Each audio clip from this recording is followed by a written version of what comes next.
Welcome back to Viewpoint with our panel in Canberra, Michael Cooney from the Chifley Research Centre, and on the desk here with me, Nick Cater from the Menzies Research Centre. Let's have a look at the budget. The threshold question for the budget, I think, at the moment is whether or not we are facing a budget crisis. Joe Hockey and Tony Abbott have in the past said that there's a budget crisis, a budget emergency. Michael Cooney, is that the case? How would you characterise the fiscal challenge for the country? I think the age of emergency is over, Chris.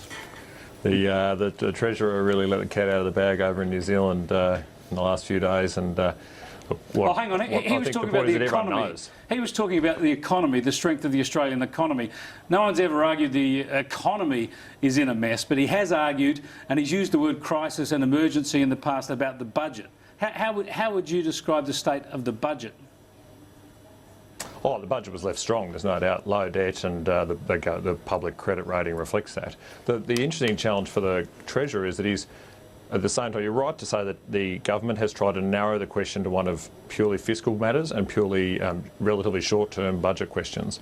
And really, I think that's actually why the budget has failed as a political document, why they've lost the argument, because they haven't made a longer-term economic argument or an argument about the wider questions of Australia's future, about Asia, about clean energy, about higher education, and he said there's been an attempt to make a very narrow argument about fiscal capacity, to put that solely in terms of spending and to express that principally in terms of ageing. And I think it's that narrowing of the argument that's failed the government. Well, Nick Cater, Michael Cooney says the budget was left in a strong position. Record deficits of over $50 billion, debt heading towards over $600 billion, and of course surpluses that had not been met. How would you characterise the situation it was left? It was not an emergency or a crisis, was it? Tony Abbott and Joe Hockey certainly overstated the case there. Look, that's a pure question of semantics, but I am rather surprised, to be honest, to hear Michael joining the band of debt and deficit denialists here, because anybody who takes a look at our current fiscal situation and looks at the prospects going forward to 2017, 2018 can only come to the conclusion that we have a serious structural problem here that needs to be fixed. And all the things that Michael mentioned, I think, are sideshows compared to the central question of getting the budget back into surplus. But this is the nub of the big parliamentary battle that we're about to head into when Parliament returns, and we have to look at how the Senate deals with this, Nick, is that you essentially have the government saying that there is a serious fiscal challenge, that the budget needs to be reined in, that there's a structural deficit. And you've got Labor, the Greens and Palmer United now essentially saying all that's overstated, steady as she goes, it's going to be okay.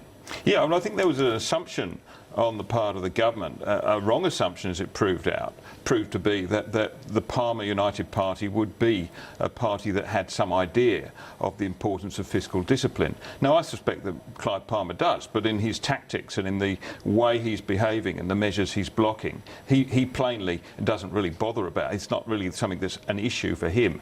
And yet it will be an issue for all of us if we don't deal with this quickly. Well, let's have a look at what some of the key players have said during the week. First up, here's Joe Hockey back in the fray, trying to reframe the debate, what he's got to say about the challenge ahead. It's important that everyone has a bit of a chill pill here and understands that the budget is a long-term structural plan to address Labor's deficit and debt, and importantly, to build the infrastructure necessary to build a stronger and more productive economy with more jobs. Standing down there on a Hobart morning, didn't really need a chill pill, Joe Hockey there, but here's how Bill Shorten, the opposition leader, reacted to that expression. Treasurer, you should take your budget and start again. It's a rotten, unfair budget. Telling Australians to take a chill pill is a patronising, arrogant, out-of-touch remark, and it's no wonder Australians have given the Abbott Hockey budget the big thumbs down. Michael Cooney, that's pretty straightforward politics there, very easy argument for Bill Shorten to make, but this issue of suggesting that the budget is not really in a dire situation, that drastic cuts aren't needed, doesn't really ring true when you look at what the Reserve Bank Governor has said, what the Treasury Secretary have said, what the past Treasury Secretaries have said.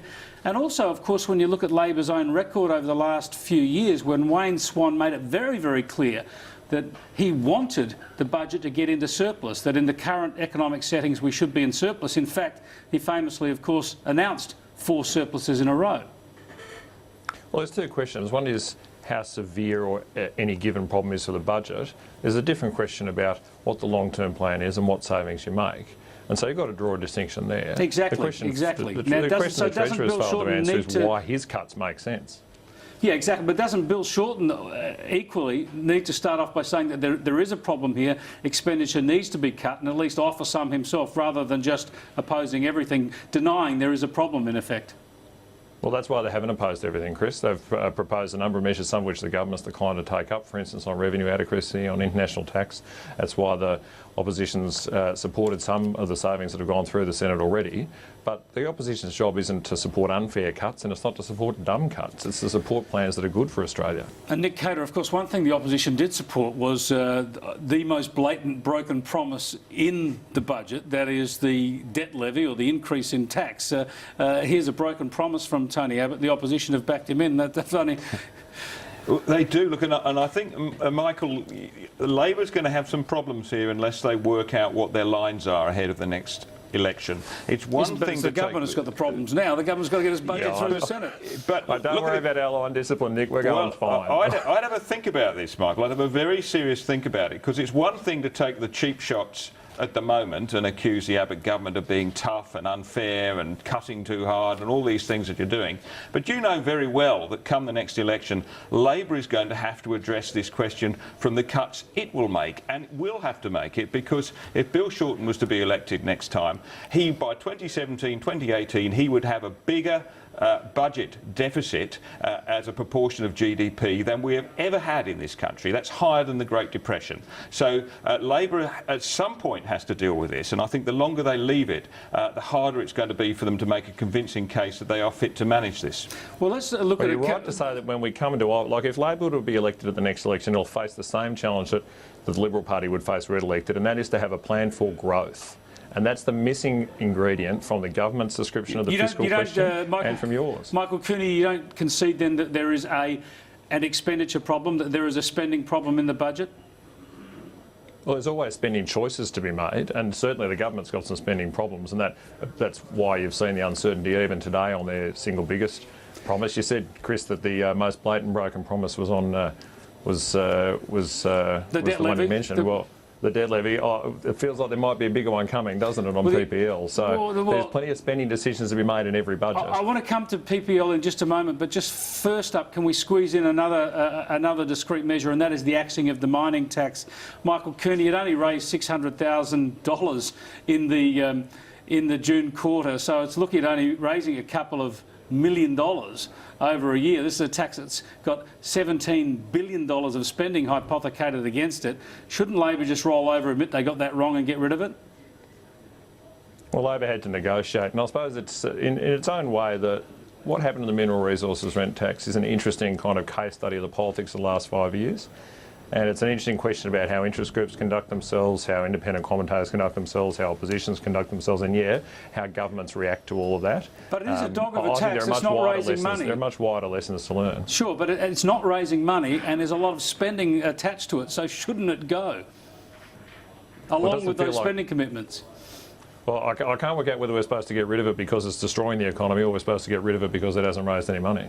Well, I suppose what about we get rid of the whole package what about we get rid of the whole package of the tax and the spend with it, because it's costing us something like $17 billion? Well, there's a variety of different measures that are funded through revenue from the MRRT, and they've each got to be judged on their merits. They shouldn't be brought out in isolation from the budget as a whole.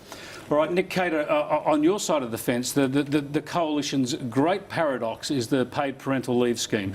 Ending the age of entitlement is the mantra from Joe Hockey and Tony Abbott, yet they are seeking to introduce, at the same time they're cutting welfare and trying to restrain spending, a massive new entitlement, the likes of which the country has not seen before. Yeah, and I think certainly when Tony Abbott raised this and put it on the policy platform before the 2010 election, he could have no idea that we'd be in this situation. And I think the difficulty of walking and chewing gum, if you like, saying that we have a tough budget that requires, sacrifice, and then apparently giving a generous measure like this is difficult to sell. But of course, as you know, it's not just difficult to sell. It actually goes against the policy arguments that he's been making. The coalition says that business, for instance, is overtaxed, yet they're putting a levy on business to fund this measure, and they're saying that we have too much expenditure in the budget and there's too many entitlements for people, and it adds an additional But it is also a tremendous bonus for small and medium-sized enterprises. There's no doubt about that. That at the moment they can't afford to lose a worker out of their small workforce. It can be a terrible thing. On a farm, for instance, as Barnaby Joyce was saying this morning, you know, if the wife does the books... Come on, your heart's not in this, Nick Cato. You're making some sort of a justification. Well, the coalition's argument on the budget would be much simpler and much more plausible if it at least delayed this policy. I think this is going to be treated as something after they've got the budget measures through. There's no doubt about that. But I don't think that you can make the case at all that this is bad for business. It's quite the opposite, and it's good for, of course, for participation in the workforce. So in itself, it's a perfectly good policy. And it's just the problem is it's got caught up with another debate altogether, which has made it rather awkward to argue. All right, we're going to run out of time. I'd just like to get each of you just to sum up briefly this final question, and that is whether the government actually needs to sort of reset on the budget, obviously try and reset its message to the Senate and the public to get the momentum to get to most of its measures through, and whether in doing so it actually has to give any policy ground. Your thoughts first, Michael? Oh, the government lost the debate on the budget. That's really clear. We've had an interesting period of several weeks where there hasn't been much public debate on the budget, and so now they've got a question to answer themselves in a sense. They can't get these measures through the Senate without returning public debate centrally to the budget. There's no way that works. They've either got to win and fight the argument on the budget, which they've shown no capacity to do, and particularly the Treasurer, or alternatively they've got to cut and run and switch to distractions on other policy issues. I think that's the real question they're asking themselves tonight. I think that's a very fair summary. Very quickly, Nick, can they do that without actually changing some policies? Well, they can do it without changing policies, but they might have to change the settings and they might have to change the levels around that. But I think that the essential things in there, the big things like the co-payment, those things will stay, albeit in an amended form. All right, thanks very much for your time. Nick Cato from the Menzies Research Centre and Michael Cooney from the Chifley Research Centre. Thanks for your time, gentlemen. It's going to be a fascinating and complicated debate to come. Thanks for joining us on Viewpoint. Stay tuned now for Paul Murray Live.